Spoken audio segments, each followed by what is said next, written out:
So while I was working on this video, Jagex came out with a video that updates us on what they're going to be changing and adding this year in RuneScape.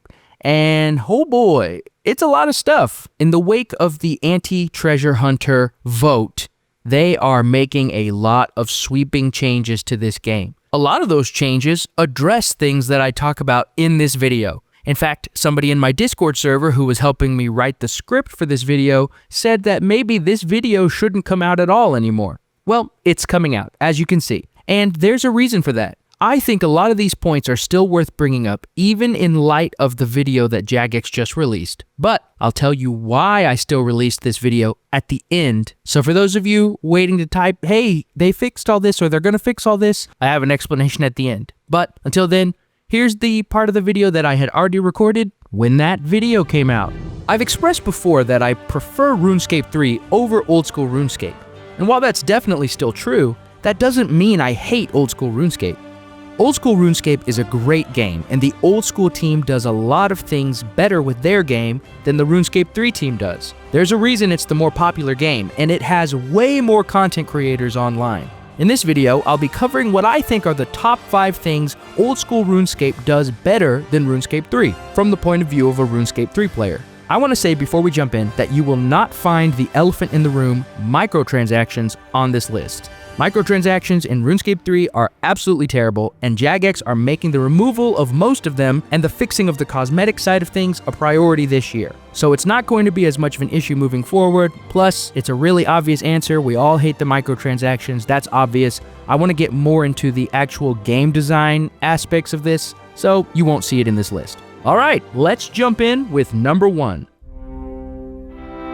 I'm not against custom UI, but RuneScape 3's UI can be really difficult for new players to understand.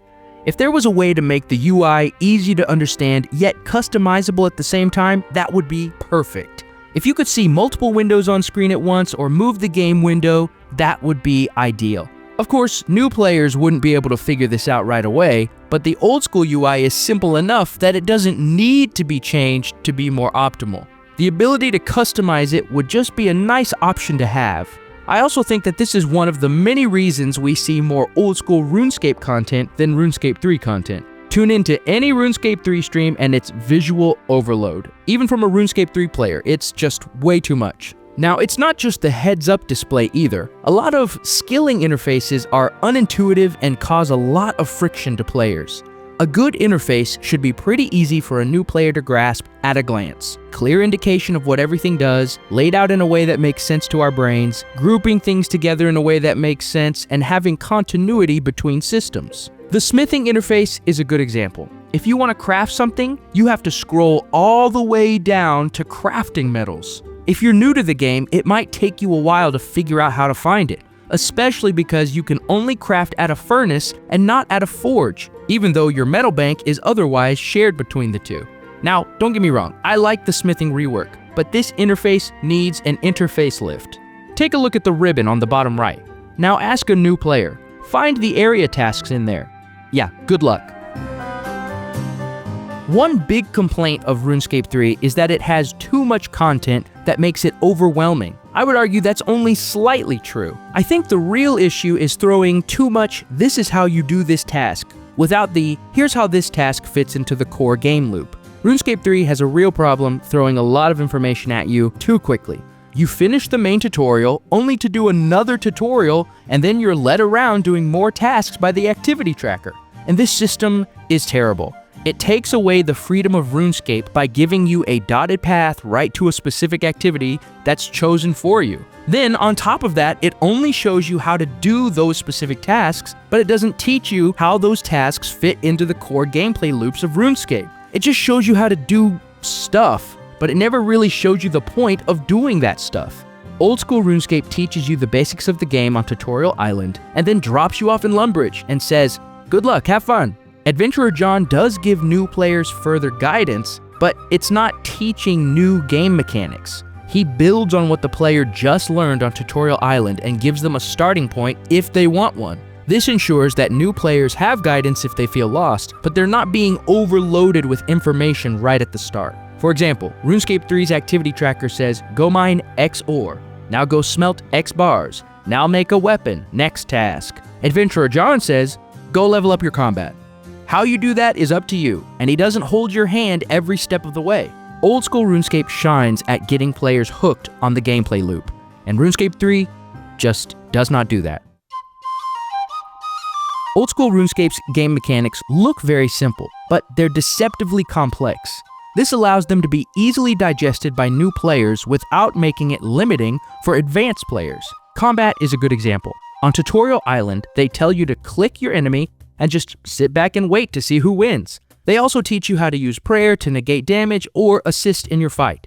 As you learn more about the game, however, you learn how to only activate your prayer at specific times to negate the damage and save prayer points. Then you become a psycho and click on your quick prayers twice every 0.6 seconds to constantly have prayers up without spending any prayer points. Another good example is the tile-based movement system. Eventually, you learn how to safe spot enemies by standing on a diagonal tile because of NPC movement limitations, and then you learn how standing under an enemy makes you impossible to hit. Eventually, you learn that where your character model is standing or running doesn't mean that's where your character is actually standing according to the server.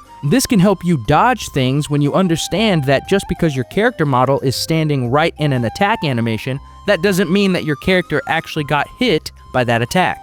This type of game design allows for easy onboarding for new players, but gives a roadmap to slowly learn the depths of the mini systems. This is perfect for any video game, not just MMOs. Make your systems as complex as you like, but make them seem simple on the surface so new players don't feel overwhelmed. One problem with RuneScape 3 is it has tons of abilities, many of which do nothing more than do damage, and it expects players to understand the numbers as soon as they unlock them. Then the game randomly adds things to the action bars as you level up, and most of the time in very unintuitive slots. A player can go all the way to max combat without understanding how the system works, and then get totally destroyed by enemies that require higher level understanding. This is a failure of the game for not making these concepts easier to understand or having the system progress in a way the players can naturally follow. A really big issue with RuneScape 3 right now is it has no unified visual identity. To be fair, they've committed to changing this moving forward. However, not only will this take a while, but Old School RuneScape has never had this issue. The Old School RuneScape dev team is really conscious of making sure each new addition to the game feels cohesive to the design and art style of Old School RuneScape. Everything you see in-game feels like it could exist diegetically in the world of Gielinor. You don't see people with gigantic wings or ghost pirates running around. Because of this, nothing in the game takes you out of the medieval fantasy world Jagex established decades ago. While RuneScape 3 lost its visual identity years ago, they are only now going back to prioritizing a cohesive vision. A less obvious example is the tile system. RuneScape 3 likes to pretend its tile system doesn't exist in the textures and environments of things that came out about 2014 to 2023. Mostly. A good example is Hermod's? Do you say it Hermod's? I don't know how you say this. This is staying in the video, by the way. A good example is Hermod's Arena. It has tiles in its textures, but the tiles don't match the game tiles. Also, the ultimate abilities, Sunshine and Death's Swiftness, have area of effect attacks that really don't match their models. Again, this is something the RuneScape 3 team is now working on, but the Old School RuneScape devs had a good grasp on this concept from the very beginning, and you can tell. This may sound similar to the previous point, but while number 4 was about visual cohesion, this point celebrates the Old School RuneScape team's ability to maintain content cohesion as well. Another issue a lot of people had with RuneScape 3 is it would override or invalidate previous content with new content. An example is necromancy. Don't get me wrong, I personally love necromancy. But some people didn't like the way it affected the rest of the game. When you add something new to your game, it has ripple effects to the rest of the existing content. When necromancy was first released, it was the strongest combat method by far, to the point where it became the meta to just drop the other combat styles and focus on necromancy. That pretty much breaks the combat balancing. Now, Jagex fixed this pretty quickly, but not all examples of this issue were fixed. One big goal for many Old School RuneScape accounts is Barrows. Barrows gear is one of the first higher level best in slots for most Old School accounts. In RuneScape 3, however, Evolution of Combat has totally changed that. Barrows are still a thing and people still fight them, but the only drop worth your time is the Amulet of the Damned, and all the armors are pretty much worthless. The Barrows brothers are definitely on the endangered content list. Donate now to protect these beautiful creatures.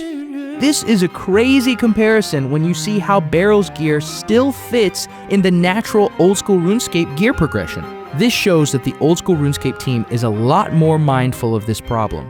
Most new content added to Old School RuneScape doesn't completely change the meta or invalidate previous achievements or gear. The team is able to add to the world without creating dead content, for the most part. I'm looking at you, Dorgashun. I'm like, what is me for?